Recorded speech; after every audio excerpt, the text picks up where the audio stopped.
সবাই জানে কম বেশি। সিদ্ধার্থ ভূমিষ্ঠ হয়েছিলেন লুম্বিনী কাননে, লুম্বিনী উদ্যানে, বাগানে, বনে। এটা শুধু গৌতম বুদ্ধের বেলায় নয়, যত সম্যক সম্বুদ্ধ আবির্ভূত হয়েছিলেন সবার জন্ম কোনো না কোনো একটা বাগানে, বনে, অরণ্যে হয়েছে। আগামীতেও যারা সম্যক সম্বুদ্ধ আসছেন, আসবেন, পারমী পূরণ করছেন, তাদের অনেকে উচ্চবর্গীয়, উচ্চবর্ণের, সম্ভ্রান্ত বংশের হবেন, অনেকে রাজবংশের হবেন, বেশিরভাগ রাজবংশের হয়। কিন্তু যেই পরিবার হোক না কেন, সেই রাজবাড়িতে, রাজপ্রাসাদে তাদের জন্ম হবে না। তাদের জন্ম হবে কোনো না কোনো একটা উদ্যানে, বনে, মানে বনে জঙ্গলে। যেমন সিদ্ধার্থের মা, একটা প্রথা সেই থেকে ছিল, এখনো দেখা যায় কোনো কোনো সম্প্রদায়ের ক্ষেত্রে, সব সম্প্রদায়ের ক্ষেত্রে সম্ভবত, সন্তান ভূমিষ্ঠ হওয়ার আগে পিত্রালয়ে যেতেন। সন্তানের ভূমিষ্ঠ বা জন্ম হবে পিতার বাড়িতে, ওই সময়ের আগে আগে পিতার বাড়িতে পাঠিয়ে দেওয়া হতো। এখনো আছে সেই প্রথা, সম্ভবত সকল সম্প্রদায়ে আছে। ঠিক সেভাবে মহামায়া, মানে সিদ্ধার্থের মা, ওনাকেও ভূমিষ্ঠ হওয়ার আগে পিত্রালয়ের, ওনাকে রাজকীয় আয়োজনে পাঠানো হয়েছিল। কিন্তু ওই যে ধর্মতা, পিতার বাড়িও রাজবাড়ি, শ্বশুর বাড়িও রাজবাড়ি, ঠিক আছে, কিন্তু পিতার বাড়িতেও তো জন্ম হবে না বোধিসত্ত্বের, বুদ্ধাঙ্কুরের। তো মধ্যবর্তী জায়গাতে লুম্বিনী কানন, এটা কোথায়? নেপালে, ভারতের পার্শ্ববর্তী দেশ নেপাল। জানেন কিনা জানি না, ভারত আর নেপাল আলাদা হওয়ার পরে,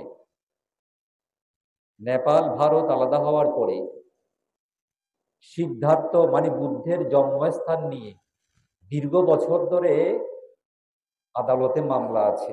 ভারত সরকার আর নেপাল সরকার যৌথভাবে বাদী বিবাদী হয়ে মামলা আছে। ভারত সরকার বলে, ভারতীয়রা বলে বুদ্ধের জন্ম ভারতে, আমাদের দেশে। আর নেপাল সরকার বলে লুম্বিনী উদ্যান নেপালে। এই মীমাংসা আজও হয়নি, এই মীমাংসা এখনো হয়নি। কিন্তু সত্য এটাই, লুম্বিনী উদ্যান নেপালে। আর অবিভক্ত ভারত যখন ছিল, ভারত বিভক্ত হওয়ার আগ পর্যন্ত নেপাল, পাকিস্তান, আফগানিস্তান, বাংলাদেশ, এই সমস্ত দেশ তো ভারত, বা তখন জম্বুদ্বীপ বলা হতো। 47-এর দেশভাগের আগেও তো ছিল। হ্যাঁ, কিন্তু দেশভাগ হওয়ার পরে বয়স্ক যারা ভালো জানবেন, প্রথমে ভারত পাকিস্তান একসাথে আলাদা হয়। তো দেশ বিভাগের সময় পৃথিবীর অনেক দেশ স্বতন্ত্র হয়ে যায়, আলাদা স্বাধীন হয়ে যায়। নেপালও তাদের একটি। তো এই নেপালের দাবি যে বুদ্ধের জন্মস্থান লুম্বিনী, এটা নেপালে, আর ভারতের দাবি এটা ভারতে। এই এই জন্মস্থান এটা ছাড়া তো আসলে বাকি সবকিছুই তো ভারতে। বুদ্ধত্ব লাভ, ধর্মপ্রচার, মহাপরিনির্বাণ লাভ, যা কিছু আছে সবকটা তো ভারতে। কিন্তু এই জন্মস্থান নিয়ে এখনো দুই রাষ্ট্রের মধ্যে এখনো এটা নিয়ে মামলা আছে, সুরাহা এখনো হয়নি। তো যখন ওই জায়গার মধ্যে পৌঁছে, দেখেন, মা যে সন্তান ভূমিষ্ঠ করেন, প্রসব করেন, মায়ের বেলায়ও সেটা ব্যতিক্রম। মায়ের বেলায়ও সেটা ব্যতিক্রম যে দাঁড়ানো অবস্থায় সন্তান প্রসব হবে। যখন সে বাগানে রথ প্রবেশ করে লুম্বিনী কাননে, তখন মায়া দেবী, মহামায়া দেখেন অকাল পুষ্প, অকাল ফল, মানে যে ফুল সে সময়ে ফুটার কথা নয়, সেগুলোও ফুটে আছে। যে সকল গাছে পাতা ছিল না, সব গাছে পাতা গজিয়ে গেছে। যে ফুল সে সময় ফুটার কথা নয়, সে সমস্ত ফুল ফুটে স্বর্গের মতো হয়ে আছে। এইসব দেখে ওনার ইচ্ছে হলো তিনি যাত্রা বিরতি করবেন সেখানে, পিত্রালয়ে যাওয়ার আগে। এই যে অদ্ভুত বিষয় তিনি লুম্বিনী কাননে দেখলেন, পালকিতে ভেতরে থাকা অবস্থায় বাইরে তিনি দেখছেন অদ্ভুত সব ঘটনা। তো ওনার ইচ্ছে হয়েছে তিনি একটু লুম্বিনী উদ্যানে দাঁড়াবেন। যারা ছিলেন তাদেরকে, পরিচারিকা যারা ছিলেন, সৈন্য সামন্ত যারা ছিলেন, তো তাদেরকে বলা হয়েছে যে রথ যেন থামায়, তিনি একটু সেখানে বিশ্রাম নেবেন। ঠিক সে সময়ে, সে অবস্থায় সিদ্ধার্থের মায়ের, মহামায়া মায়া দেবীর প্রসব বেদনা শুরু হয়, মানে গর্ভ যন্ত্রণা শুরু হয়। এটাও বলে রাখি, সন্তান বা আমাদেরকে প্রসব করতে, জন্মদান দিতে আমাদের মায়েদের যেরকম দুঃখ কষ্ট হয়, বা আপনাদের আমাদের সবার ক্ষেত্রে যেরকম হয়, সিদ্ধার্থ বা বুদ্ধাঙ্কুর বুদ্ধিসত্ত্বগণের মায়েদের বেলায় সেরকম হয় না। সেরকম যদি হতো, দাঁড়ানো অবস্থায় কেমনে সন্তান জন্ম হতো? তো তিনি যেই একটা এই গাছের ঢাল ধরছেন, এভাবে ধর ধর বাম হাতে, ঠিক সে সময়ে ওনার প্রসব যন্ত্রণা শুরু হয়। তখন যারা ছিলেন, প্রস্তুত ছিলেন সবাই, তখন এই দাঁড়ানো অবস্থায় সিদ্ধার্থের জন্ম হয়। শুধু কি তাই, তারপরে কি ঘটেছে? জন্ম হওয়ার সাথে সাথে বুদ্ধাঙ্কুর বুদ্ধিসত্ত্বগণ তারপরে কি করেন? অরণ্য প্রদেশে মাতৃকুক্ষি হতে নিষ্ক্রমণ। প্রথম কথা হচ্ছে, দাঁড়ানো অবস্থায় বুদ্ধাঙ্কুর বুদ্ধিসত্ত্বের মায়েরা সন্তান প্রসব করবেন, জন্মদান করবেন। সেটা, সেই ঘটনা হবে অরণ্য প্রদেশে, বনে জঙ্গলে, মানে বনে বনে। 5, কাঞ্চনপটে সোনার জরি বস্ত্রে দাঁড়িয়ে তা থেকে উত্তর দিকে সপ্তপথ গমন করবেন। এখন তো বেশিরভাগ যে সিদ্ধার্থের জন্মের ঘটনার আঙ্গুল উঁচিয়ে যে মূর্তি বানানো হয়, প্রতিবিম্ব, বেশিরভাগ তো সেটা ফুটিয়ে তোলা হয় না। সোনার জরি বস্ত্র, মানে গোল্ডেন কালার যেটা, বেশিরভাগ ওইটা আর কি, সরাসরি সোনার জরি। এটা দেবতারা তৎক্ষণাৎ দিয়ে থাকে, মানে নগ্ন অবস্থায় না থাকে মতো, খালি দেহে না দেখা যায় মতো। সাথে সাথে ওই সোনার জরি বস্ত্র, এটা শরীরের মধ্যে এটা থাকবে। শুধু তাই নয়, সাথে সাথে উত্তর দিকে, মানে মায়ের গর্ভ থেকে জন্ম নেওয়ার সাথে সাথে দাঁড়ানো অবস্থায় উত্তর দিকে 7 পথে এগিয়ে যাবেন। 7 কদম, 1 2 3 4। তো 7 কদম এগিয়ে গেলে কি হয়? সিংহনাদ করেন একটা, কি বলে সেটাও বলা আছে।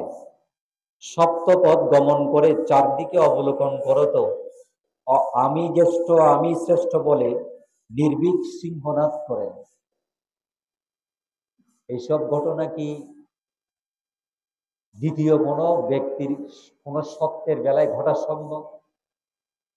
জন্মের সাথে সাথে উত্তর দিকে 7 কদম এগিয়ে যাওয়া, মানে জন্মের সাথে সাথে হাঁটা, সাথে সাথে হাঁটা।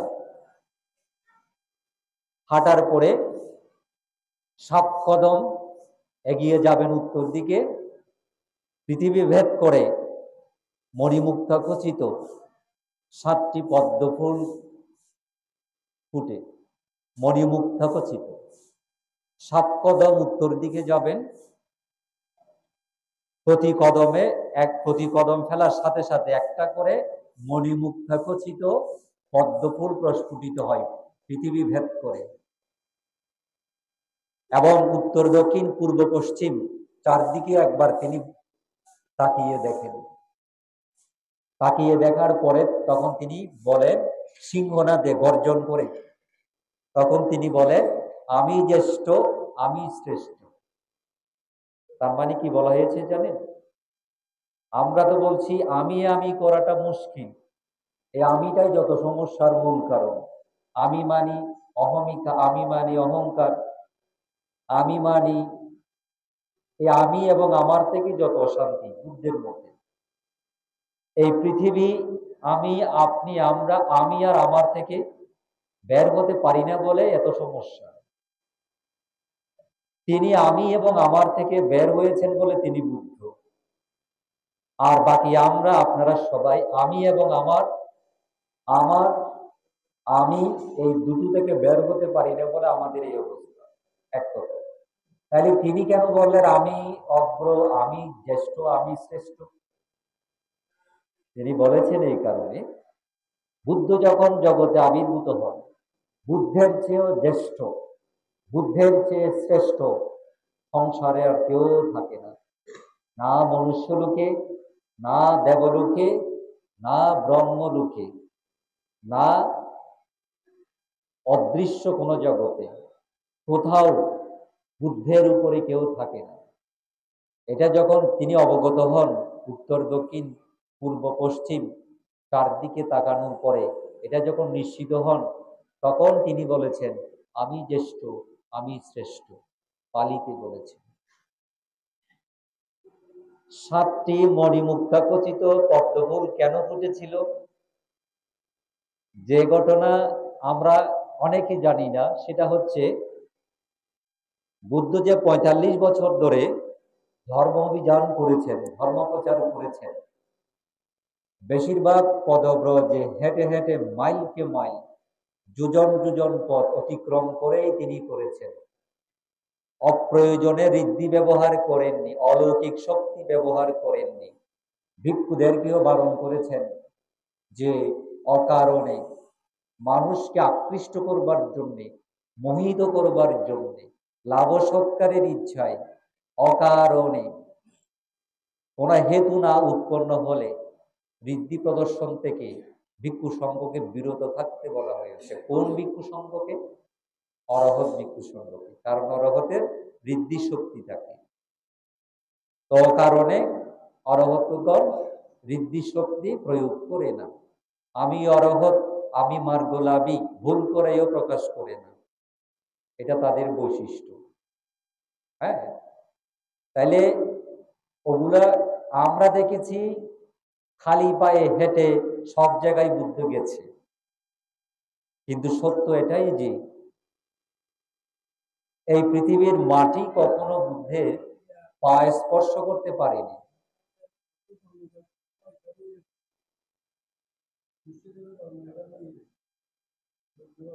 এই তো এখন যে কইলাম স্বাভাবিক, তবে একটু অসাধারণ, অনন্য। এই যে এখন 5 পর্যন্ত আসছি আর কি, আরো আছে বাকি।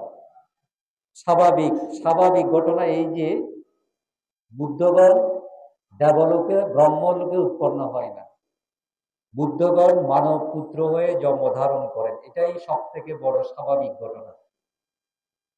বুদ্ধ কোনো ঐশ্বরিক কোন সত্তা হয় না, দেবলোকে বুদ্ধ উৎপন্ন হয় না, ব্রহ্মলোকে বুদ্ধ উৎপন্ন হয় না। আজ পর্যন্ত একটি ঘটনাও ঘটেনি। স্বয়ং বুদ্ধ বলেছেন ভবিষ্যতেও বুদ্ধগণের উৎপত্তি কখনো দেবলোকে ব্রহ্মলোকে হবে না, মনুষ্যলোকে হবে, কোনো না কোনো মায়ের গর্ভে হবে। যে নারী জন্ম জন্মান্তরে শিলপারমী পরিপূরণ করে, হ্যাঁ, শীল অক্ষুণ্ণভাবে পালন করে, পঞ্চশীল অষ্টশীলা ব্রহ্মচর্যশীল পালন করে, শীল সমাধি অনুশীলন করে, পাপ থেকে বিরত থাকে, এবং যখন থেকে তারা বুদ্ধাঙ্কুর বোধিসত্ত্বের মা হওয়ার প্রার্থনা করেন মনে মনে, তারপরে মুখ ফুটে এভাবে অসংখ্য কল্প, অসংখ্যবার জন্ম নিয়ে যতবার জন্মগ্রহণ করে, কোনো জন্মেই তারা নারী ধর্ম কিংবা মায়ের ধর্ম লঙ্ঘন করেন না। বিশেষ করে শীল চরিত্র প্রাণ দিয়ে জীবন দিয়ে হলেও রক্ষা করবেন, কারণ তিনি জানেন তিনি বুদ্ধের মা হওয়ার প্রার্থনা করেছেন, তিনি অন্য 10 জন নারীর মতো হতে পারবেন না। সেই কারণে বুদ্ধ যেমন হতে গেলে অনন্ত জন্ম পারমি পূরণ করতে করতে করতে আসতে হয়, বুদ্ধের পিতামাতা হতে গেলেও একই অবস্থা।